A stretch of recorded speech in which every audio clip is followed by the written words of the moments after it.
when we step outside of our own boundaries that we have created and that are reinforced by the echo chambers we exist in, we realize that we actually have more in common than we have differences. I look at this very simply as voters are the ones who control our government. But this was an attempt by our government to control voters instead. Paid for by American Civil Liberties Union, Inc., in coordination with Ohioans United for Reproductive Rights. From the ACLU, this is At Liberty. I'm Kendall Ciesmeyer, your host.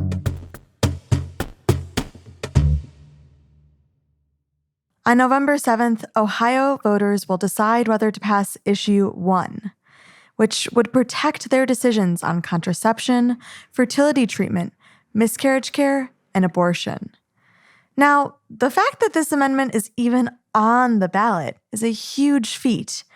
First, Ohioans had to submit hundreds of thousands of signatures to get the Reproductive Freedom Amendment on the ballot this fall. Fearing that voters will take power into their own hands to protect reproductive rights, anti-abortion politicians forced a different amendment onto the ballot in August to raise the threshold for passing any future ballot measure from a simple majority to 60% of the vote. This thinly veiled attack on democracy and Ohioans' voting power to protect abortion failed by wide margins. So now Ohioans will finally have the opportunity to weigh in directly on reproductive freedom in their state over the next several weeks. Early voting started on October 11th, and Election Day is on November 7th. As we approach the election, our friends at the ACLU of Ohio and Ohioans United for Reproductive Rights are engaged in efforts to get Ohioans to vote yes on Issue 1. Voting yes is imperative because there is so much on the line. For advocates on each side of the abortion debate, this November is likely the most important Ohio election in state history. Access to abortion in Ohio is absolutely on a razor's edge. Back in June of 2022, the overturn of Roe v. Wade triggered a 6-week abortion ban in Ohio, one that had no exceptions for rape or incest. It went into effect for nearly 3 months before it was put on hold because of litigation filed by the ACLU and our partners. Despite this temporary victory, the ban is just one ruling away from criminalizing care. Passing the amendment that is on the ballot in Ohio in November would stop the ban from ever going into effect again. It's the opportunity for voters to really get a say, not just a judge or politicians. Abortion is healthcare. Abortion is legal. Abortion is legal. Abortion is our right. Abortion is our right. Come on, yeah. Let them know. Let me hear you scream. To Elizabeth Chasteen Day, the statewide organizing director for the ACLU of Ohio, this moment is what she and so many Ohioans have been waiting for and working towards since Ohio's abortion ban first went into effect after Roe was overturned. When Roe was kicked back to the states on June 24th, we all felt this sense of impending doom because we knew that our ban would go into place immediately, which it did. The 6-week ban did so much damage in the 3 months that it was in place. We saw, folks like leaders from Ohio Right to Life supporting forced birth in Ohio. We witnessed our friends and allies and partners at Planned Parenthood and Preterm Cleveland and other abortion clinics and abortion providers being targeted, being defunded, being on the threat of closing down clinics that offer so much more than just abortion care. They offer reproductive health care in its totality, and yet access to even general reproductive health care was hanging by a thread because of the lack of funding that these clinics were experiencing.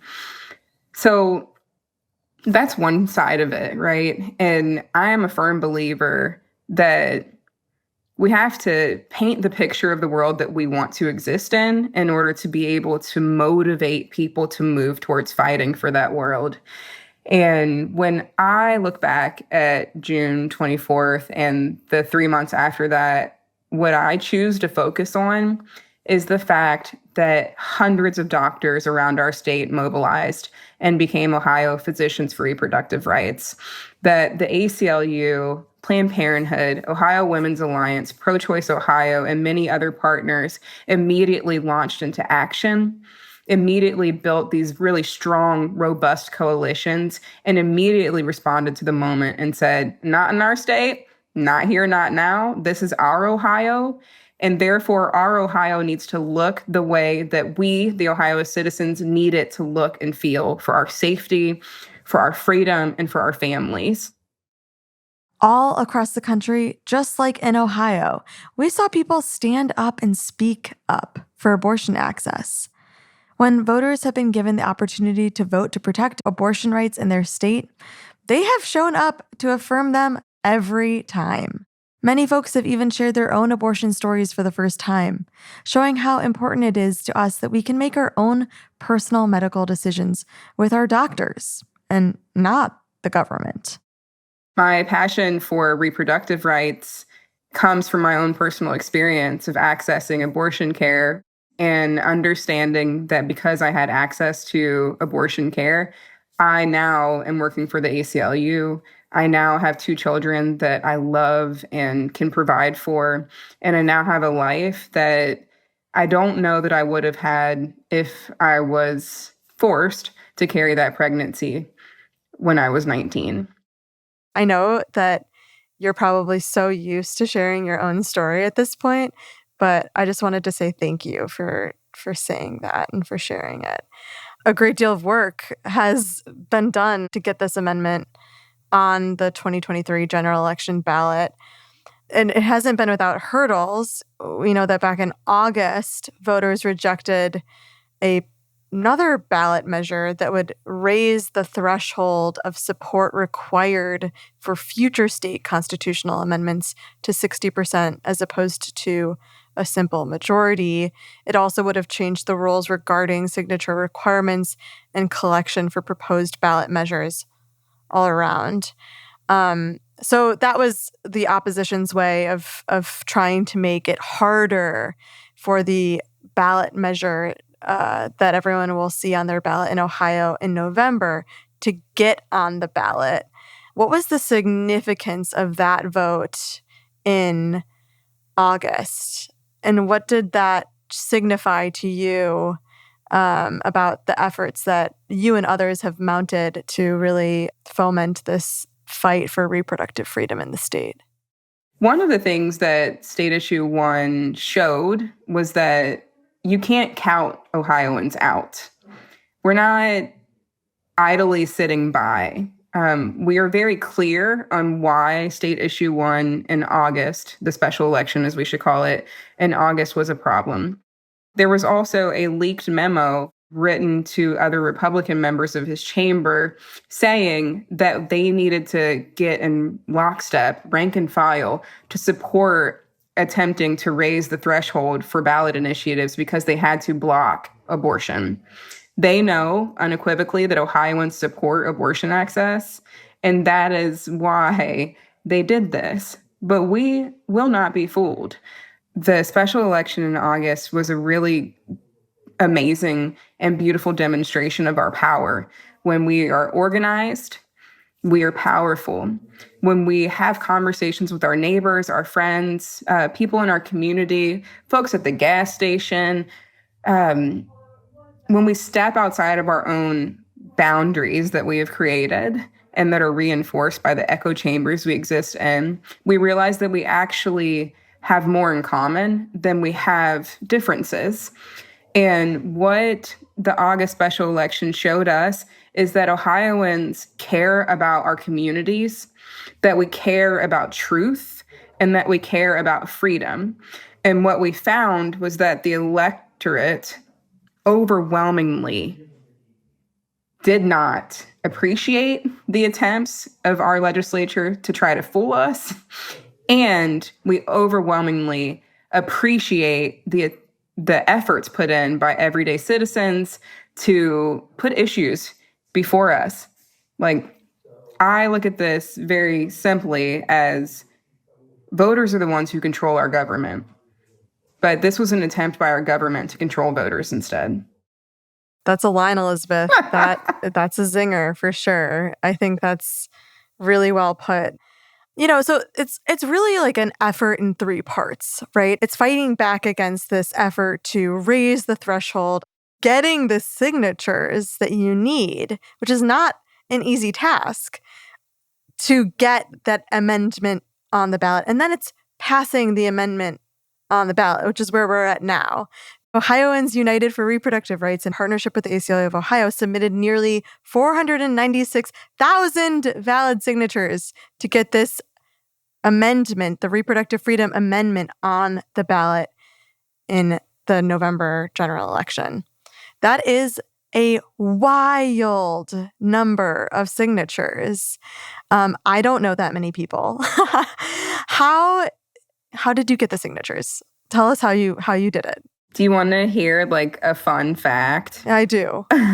So I realized this after we submitted our signatures at the end of June. We only had 3 months to collect those signatures. Just 3 months. We stood up a campaign what felt like virtually overnight. What I have loved about, and I might get emotional, so what I have loved about the folks who are on this campaign is how clear it is that we are willing to put ourselves on the line. Because we did just have 3 months to do this and do it well.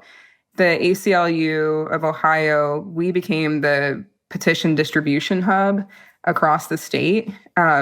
And that was something that we weren't planning on, but it was something that we had to do. It was also so beautifully organic, the way that volunteers just came out of the woodwork. I really love to think about Southeast Ohio as a place where I feel is the most clear example of breaking stereotypes and also getting activated. Southeast Ohio is very rural, for those of you who aren't familiar with Ohio. It's very rural, and there are towns where the population is 200 people, and there aren't very many towns close to that 200-person town. It is considered part of the Rust Belt. It's considered part of Appalachia. And a lot of folks would stereotype it as being a very Trumplican space, where the big lie was very successful. But what we remember about Southeast Ohio is that it was formerly a Union stronghold. And it was formerly a place where it went for Obama multiple times, and then it went for Trump for multiple times. So we saw opportunity there. Our Southeast Ohio organizer, Natalie Johnson, mobilized very quickly to create reproductive freedom teams in Southeast Ohio, in these rural pockets of our state. And they were able to close multiple counties with signature collection because we invested in it. We believe in it. So that's, to me, an example. The other part I want to mention is the way that the faith communities have turned out. Specifically, our Jewish communities have really turned out. Here in Southwest Ohio, our organizer, Riley Taylor, who's in the room behind me, helped to mobilize tons of congregations, tons of synagogues. We have the Unitarian churches and congregations who are very mobilized and active. They were active in signature collection and are active now in postcard writing and stumping, talking about the ballot, and door knocking, phone banking. So it's breaking stereotypes. And it is also, when you create space for people to show up and for people to own a part of something, they will. And that's what we saw during signature collection. And that's what we're seeing now. Folks all across Ohio are coming out to support the fight for reproductive freedom. And as Elizabeth said, religious communities have been a notable part of that effort. We spoke with Alexis Morris-Rowe, an educator and volunteer who got involved in the campaign first through her temple. Alexis told us about her long-standing passion for reproductive freedom and how both her Jewish faith and her family's commitment to service have informed her justice work. So when I was in college, I was an escort at the Planned Parenthood clinic in downtown Pittsburgh. So I would show up with a bunch of other men, women, and we would escort women into the clinic through protesters. And, that was on a Saturday morning at 7 a.m. And reproductive rights was always something that was very passionate for me. It was always felt more of like a calling, that this was something that needed to be at the forefront of, I think, of any human rights campaign.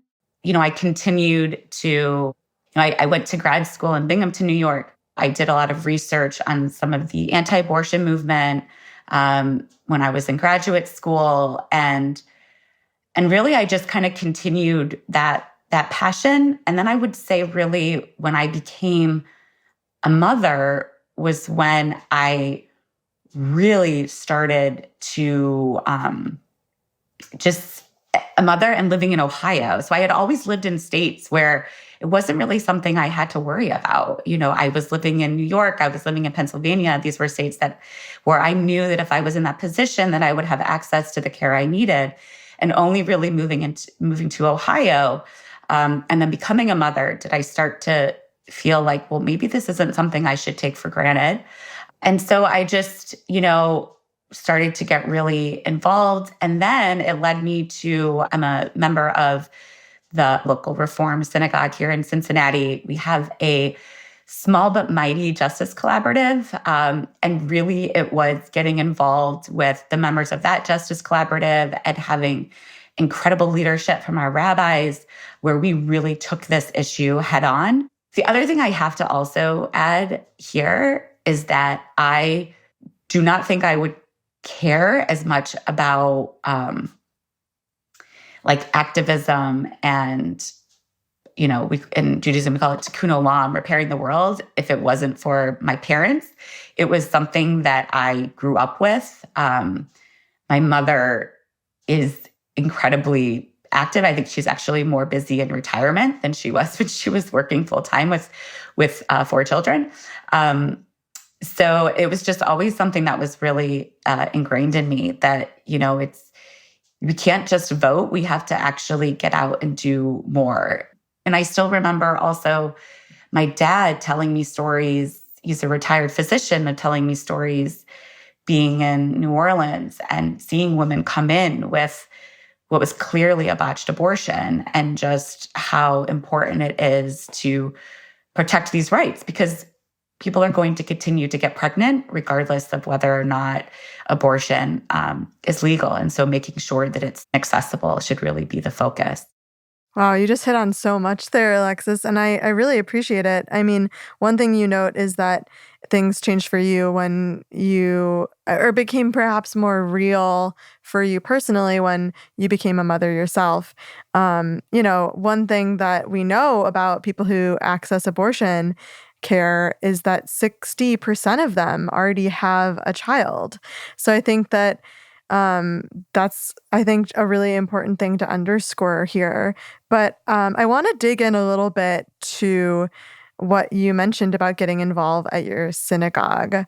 In addition to being a volunteer for the ACLU, you're also a member of RAC, which is the Religious Action Center of Reform Judaism. RAC has been an ally to the campaign in Ohio, and I think really instrumental in bringing the conversation about reproductive freedom to faith communities. We don't hear oftentimes faith communities stand up for reproductive choices. So I was wondering if you could talk a little bit about how your faith informs your advocacy work. I think it's important when we're having this discussion that those who oppose access to safe and legal abortion don't have a monopoly over faith. And, that one of the reasons why I'm so passionate about making sure that people have access to the medical care that they need, including abortion, is because of my faith, and because much of Jewish teaching tells us about the value of life and the importance of protecting life, and that also includes the life of those who are pregnant, and making the choice to have a baby or not have a baby. And frankly, I didn't always identify strongly with my Jewish faith until I really started to look more at the teachings. And I mean, one of our rabbis spoke at the Banff Our Bodies rally in Cincinnati. And I just remember getting emotional watching her speak. And she came down after she was done speaking, and I just gave her this big hug, and I said, "I'm just so glad you're my rabbi." It was like this feeling of really feeling seen in my faith as well. And I've had conversations with, other members of the Jewish community, and, the Jewish community is just as diverse as any other religious community. So some of us agree on a lot of things, some of us don't agree on some things. And so I was having a conversation with a woman in the Orthodox community about this issue. And when I started sharing with her that this amendment isn't just about access to abortion, that it's also about fertility treatments, that it's also about miscarriage care, it's also about contraception, we were able to have, I think, more of a discussion. Certainly, fertility care is really important in the Orthodox community. And so I'm also a board member with the Jewish Fertility Foundation. And so making sure that all women in the Jewish community can have access to the fertility care that they need so they can create the family that they want when they want it, is an issue that goes beyond Reform, conservative, Orthodox Judaism.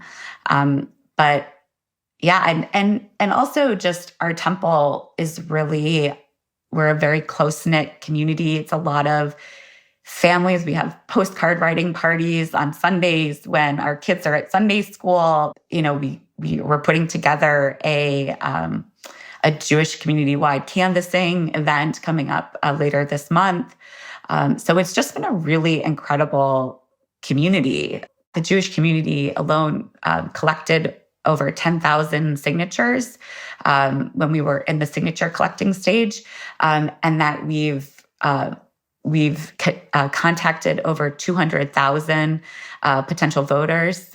So, I mean, we put together these text banking, on Tuesday evenings, and we just all kind of sit, on Zoom together and just send out these text messages to potential voters.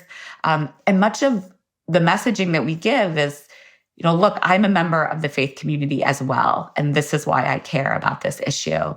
And you can be a person of faith and also care about this issue. Alexis, that's so cool. I love that so much. I can see it in my mind, just the group of you just kind of fast and furiously texting and writing letters and calling people. Also, what you said about the fact that we don't need to cede ground of faith as an entity to the people who are anti-abortion activists. They don't actually get to have ownership over faith at large. We can actually step into our faith communities and use our faith to also be informing our activism for reproductive freedom. That is so important. And I think it's not represented very often in the media. I wonder how we reframe that narrative holistically, and then also what the kind of reception is. Do you think that you're able to connect with people in a different way based on that being the premise of your reach out? Yeah, I mean, I think when I'm talking to people, I think any opportunity to find common ground, at the start of a conversation is only going to make your discussion a lot more fruitful. I also have a T-shirt that says "Mother by choice for choice." So I know I've had most people I speak with are very excited about this amendment. The handful of people who I've spoke with who we may or may not agree, I can say, look, I'm a mother too. I'm a person of faith as well. There's probably a lot more that we agree on than we differ on.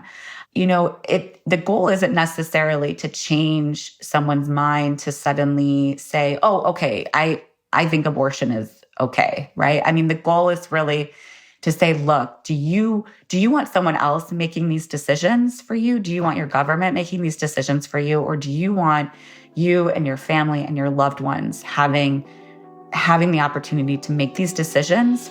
There's, I think, a lot of smoking mirrors, right, around this issue. But I think, at the core of it is just saying that, look, we all love our children. We all love our families. We just want to do this in our own way and keep government out of our families. Success in Ohio relies on building bridges and finding common ground. And from what Elizabeth has been hearing in conversations with voters, what unites many religious Ohioans may actually be enough to pass the Reproductive Freedom Amendment. So what are you hearing from more conservative voters, from more moderate voters? Parts of what we're hearing is that even the religious, Christians mainly, do believe that there should be some access to abortion. And so what we have to do in any campaign is to meet people where they are and to help them tease out the values that they are espousing, that they actually adhere to, but how their political or religious affiliation causes them to feel a sense of guilt or othering if they don't choose to vote party and rank or religion and choose to vote their values instead. Absolutely. Yeah. I mean, it's notable that you mention a lot in this conversation, Elizabeth, the faith groups throughout Ohio. I think what's interesting is the distinction between saying you can actually have your own, you can have a religious value, you can have these beliefs, you can have these things that you hold dear to yourself, and it actually doesn't have to align solely with one political party or political agenda. So I will start with this disclaimer that I originally got into organizing as a faith-based organizer. So if there is anyone who loves making religious people remember their values, it's me. Oh, I love that, Elizabeth. You come to the right place. Yeah. I was raised Southern Baptist, evangelical Southern Baptist, and struggled during my teenage years with reconciling the understanding that people need access to abortion and what I had been taught about abortion and the quote unquote sin that an abortion is. One of the things that did help me was understanding how the Jewish religion sees abortion. And because the Christian faith is built upon the foundations of the Torah, it helped me understand that abortion actually isn't in the Bible. It's not mentioned. It is a thing that people have used to control people's bodies. And for me personally, I believe that the movement, the social justice movement, progressive movement, what have you, sometimes tries to other religious people because they haven't found a way to effectively connect the religious values that these people espouse with the values of humanity that progressive movements and social justice movements seek to center. But when you have conversations with faith-based communities, it is so easy to actually connect because those folks in particular are very concerned about their values. They're very concerned about ethics. They're very concerned about morals, and they're more willing to shape their lives around these set of values.